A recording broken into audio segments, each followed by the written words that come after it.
आपके आशीर्वाद से हिमाचल प्रदेश में कांग्रेस की सरकार बनी।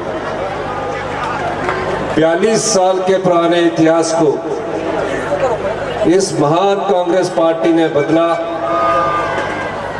और इस प्रदेश के मुख्यमंत्री की डोर आप जैसे आम परिवार से निकलकर, जिसके परिवार से कोई राजनीतिक जीवन में नहीं था, एक किसान का बेटा, एक कर्मचारी का बेटा 11 दिसंबर 2023 को मुख्यमंत्री की कुर्सी पर बैठा।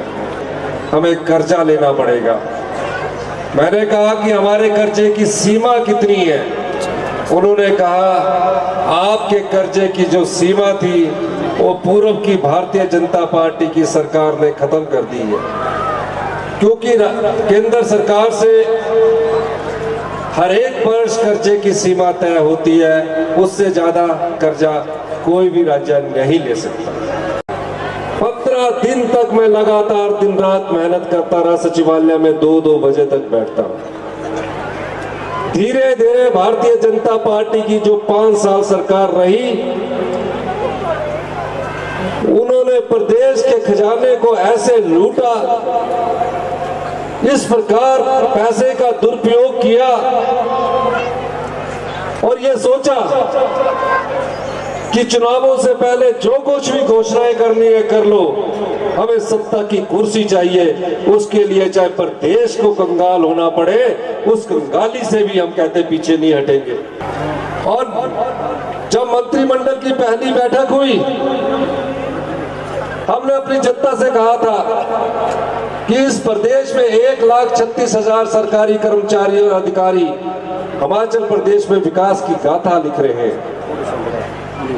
60 साल बाद जब वे बुढ़ापे में चले जाएंगे, इन्हें पूछने वाला कोई नहीं होगा अगर इन्हें ओल्ड पेंशन स्कीम के तहत नहीं लाया जाए, क्योंकि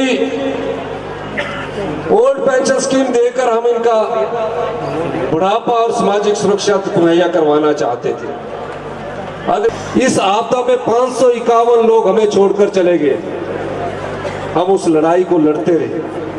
22,000 परिवार आपदा से प्रभावित हुए और भारतीय जनता पार्टी के नेता उस समय भी अपनी राजनीतिक रोटियां सेक रहे थे, कह रहे थे विधानसभा 70 बुलाइए।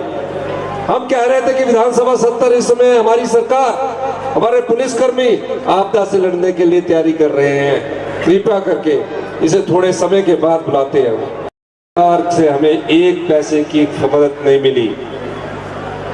हमने प्रधानमंत्री से अनुरोध किया, गृह मंत्री से अनुरोध किया कि कम से कम जिस तरह गुजरात के भुज में भूकंप आया था, उत्तराखंड में तबाही हुई थी, उस तर्ज पर हिमाचल को भी मदद कीजिए।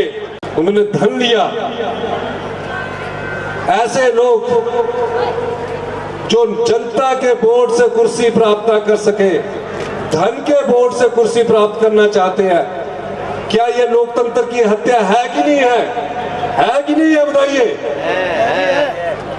मैं ये कहना चाहता हूं कि जो लोग आपकी भावनाओं को खरीद कर सौदा करते हैं, ऐसी पार्टी को क्या आने वाले समय में वोट देना चाहिए कि नहीं देना चाहिए?